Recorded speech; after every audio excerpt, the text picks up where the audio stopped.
નમસ્કાર ખેડૂત મિત્રો, આજે આપણે વાત કરવાના છીએ નિંદામણ માટે. જે અત્યારે પાક છે, ખાસ કરીને ચણા છે, ધાણા છે, જીરું છે, ઘઉં છે. તો આપણે આજે વાત કરવાના છીએ ઘઉંમાં નિંદામણ નાશક દવા વિશેની. તો એની અંદર અત્યારે ઉગીને લગભગ આપણા એરિયાની અંદર 20 થી 25 દિવસના ઘઉં થયા છે. તો એક મોટો પ્રશ્ન જે છે, ઉત્પાદનમાં માઠી અસર પહોંચાડે છે નિંદામણ, જે મુખ્ય પાક સાથે હરીફાઈ કરી અને જમીનમાં રહેલા પોષક તત્વો અને ખાતરો પાકની સાથે નિંદામણ પુષ્કળ પ્રમાણની અંદર લે છે. તો હવે એની અંદર નિંદામણ નાશ કરવા માટે શું કરવું જોઈએ અને એના માટેના પગલાં શું છે, તો એની આપણે વાત કરવા જઈએ તો અત્યારે જે 20 કે 25 દિવસના જે ઘઉં છે એની અંદર પિયત આપી અને જો ગોળ પાન આપણે વાત કરીએ તો તાંદળજાની ભાજી છે, પછી માંડવી જે ઉગેલાના આપણે અરોયાજી કહીએ છીએ એ છે, ટાંકો છે, ટૂંકમાં આપણે જે સાદી ભાષામાં જે ખળના નામો છે હું તમને જણાવું છું. પછી રાઈ છે, ડુંગળો છે. આવે જે ગોળ પાન માટે આપણે જો નિંદામણ નાશક દવાનો ઉપયોગ કરવો હોય તો એની અંદર મેટ સલ્ફ્યુરન મિથાઇલ કરી 20% WG જે આવે છે, આ ભારત સર્ટિડ કંપનીનું છે, પણ બીજી ઘણી બધી કંપનીના અત્યારે માર્કેટની અંદર આવે છે. તો તમને જે યોગ્ય લાગે એ સારી કંપનીના જે મેટ સલ્ફ્યુરન મિથાઇલ 20% WG જે ટેકનિકલ આવે છે ગોળ પાન માટેનું, ઘઉંમાં નિંદામણ નાશક માટે, એ તમારે 8 થી 10 પંપ કરવાના હોય છે. આની અંદર એક મેટ સલ્ફ્યુરન મિથાઇલનું જે એક પાઉચ આવે છે આની અંદર અને એક સ્ટીકર એડ હોય છે. એનું તમારે 8 થી 10 પંપનું દ્રાવણ બનાવવાનું છે. સૌપ્રથમ તમારે 9 ગ્લાસ પાણીની અંદર નાની જે પડીકી આવે એ ઓગાળવાની છે. એ ઓગળી ગયા બાદ જે મોટું પાઉચ સ્ટીકર જેની અંદર નાખેલું આવે છે એ તમારે નાખી હલાવી અને એક પંપમાં 1 ગ્લાસ નાખવાનું હોય છે.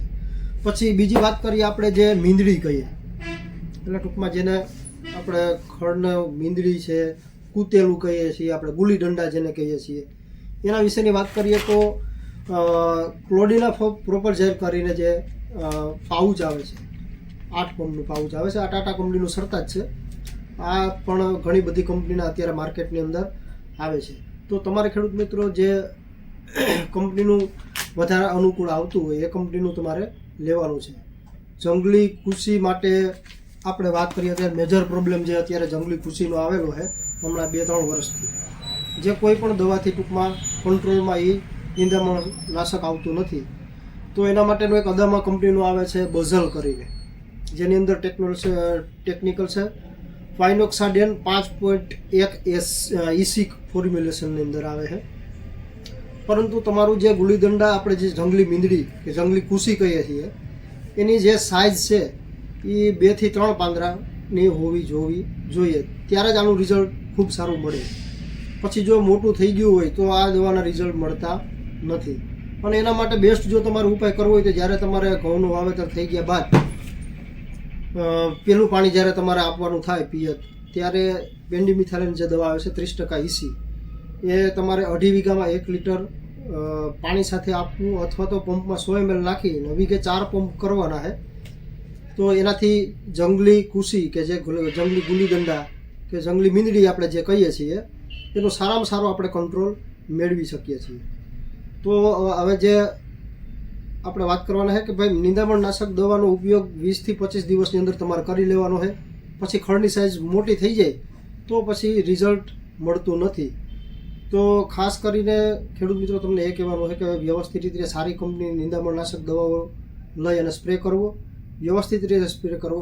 મેં જે આ તમને મેટ સલ્ફ્યુરન મિથાઇલની જે વાત કરી છે એની અંદર તમારે છાંટી ઘાટો સ્પ્રે કરવાનો નથી, નહીંતર તમારે ઘઉં પીળા પડવાનો પ્રશ્ન આવી શકે છે.